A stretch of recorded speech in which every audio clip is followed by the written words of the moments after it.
So if there are questions for any of, for Paul or I, from folks that are here, if you could just state your name and who you're with, and we're happy to answer them. I have a question. How's your fundraising going? It's going very well. You know, one of the things that comes across loud and clear when you look at the FEC reports, now this is a part of a huge transparency effort underway, which still needs to be reformed. When you look at my contributions versus my opponent, more than 60% of his come from special interests in the last quarter. So he's being funded by all of these folks from Wall Street and big banks in the insurance industry, and individuals, 3 to 1. I have 3 times more individuals supporting my campaign. That shows you the broad range of support that I have for the things that I'm talking about, and getting our economy back and just making sure that America comes first before the special interests. And I think there's much work to be done to make sure we continue in that effort, but I am very pleased and proud and humbled by the outpouring of support that I've had. Yeah? Are you with a party? Democratic Party.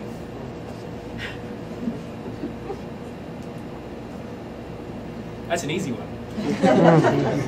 Well, I gather you weren't a Republican, but I wasn't sure if you were Democrat or Independent. Other? I'm the chairman of the Democratic Party. That's why I showed up here. Yeah. What's your name? Peg Schaefer. And Mayor Allen is here.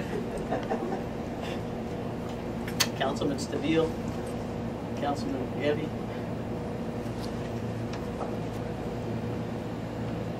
I like the last questions. Yeah. Josh Solomon, Westfield Patch. You know, why North Plainfield? Are you from here?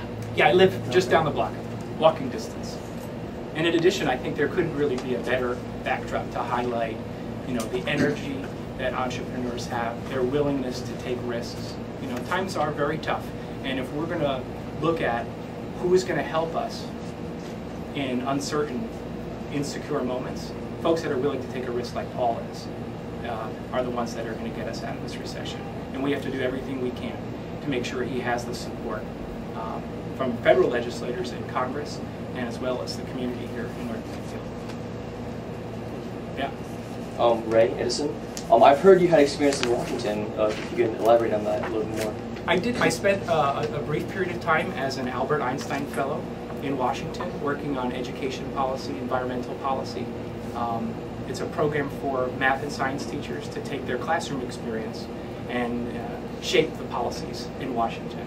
And I think it's so critical that we have real-world experience. The policies that are being developed are often being hijacked by these political, partisan conversations. And you know, when you have had experience on the day-to-day struggles of the middle class, you understand how detrimental special interests could be in moving our country forward. And so I plan on taking that real-world experience and helping us to get our edge back.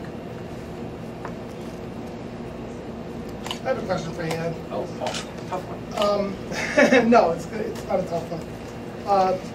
As businesses like mine start to take off and we start to do the right things, sustainable, renewable resources, sustainable energy, are you going to be there to help us in Congress to get the things we need from the federal government, the investments in renewable resources and sustainable energy that are so important? Absolutely. Having a sustainable energy economy is our future. That's one of the ways we're going to really help to get our edge back. Making sure that we're investing in the right things that are going to help us to have clean water and clean air and clean land so our future generations can live and thrive, I think they're not mutually exclusive, and in fact should be a major component of how we work to get our economy moving and get our edge back. So you can count on me from this day forward, like people have in the past as well. And I look forward to helping more of Paul, because I'm telling you, there's a list of businesses, not just here, but across this nation, that are waiting just for the opportunity to fulfill their dreams. And those dreams are our dreams, because not only do they help them and their families and make sure that they can have the money that they need to survive, but they go beyond in the families that they employ and the communities that they impact. And in positive ways like Paul is doing, but a closed system, there are probably dozens more businesses like his that'll have a very positive impact on our community.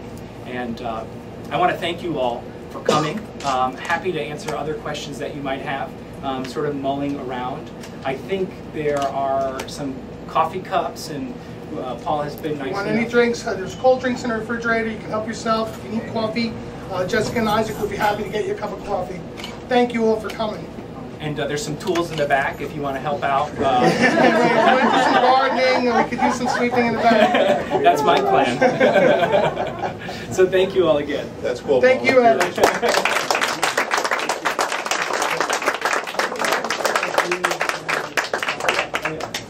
Picked him in some, there were other people interested in running early on. So he didn't have any primary opponent, right? By the time we got to the primary, he did not. There were other people interested in the positions. They were screened, and then Union County, Hunterdon County, and Somerset County all came out in favor of it. Middlesex County too. Middlesex, sorry. Sorry, I always forget that it goes to Middlesex a little bit. I think what you see in the Republican primary, the message isn't that it's more of a Republican district. I think what you see is there's a dissatisfaction with lands among Republicans. But I think that's what that refers. It doesn't refer that it's a Republican district because there was dissension and people vying for the seat. They were vying because there's disappointment. Yeah. Which I think is a little different. Which may give you an edge because they're disappointed in less. Yeah, I mean, there were lots of times in this congressional district where there was, on the Democratic side, huge battles for the nominee. That's counties, that split parties, that split relationships. So I think historically you should look back, this year was just more about lands than it was about the district as a whole. Anything else? Yes, I wanted to ask, a lot of, what are you going to do to kind of incorporate, people of different political viewpoints into your policies? What are you going to try to do to encourage bipartisanship? I think you look at the policy itself rather than the party of the person who authored it. And I think there are good ideas that come out of both parties, and you have to embrace them when they do. And that's what I'm going to do. Okay. All right, thanks a lot. Yeah. Briefly cover your agenda here. What do you plan on doing about education? I know you're a teacher, you spoke about education. What specific things are you looking to do down there? Well, our future is in our classrooms, and so education is extremely important to our economy, to the strength of America, to our ability to be a leader in the world economy. And the 7th Congressional District, New Jersey, we have the best schools in the nation, and I want to help make them better.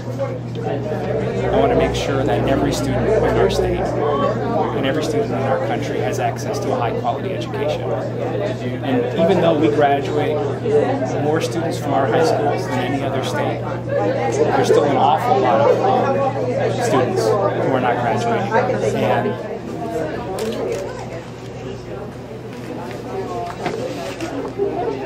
I don't know where to look. There's a little post, right? Just negative. We're about the podium. The podium's not. Once you got a good question. I love you trying to think as an outsider. What's up? Yes. I mean, I brought it up. You mentioned his fellowship.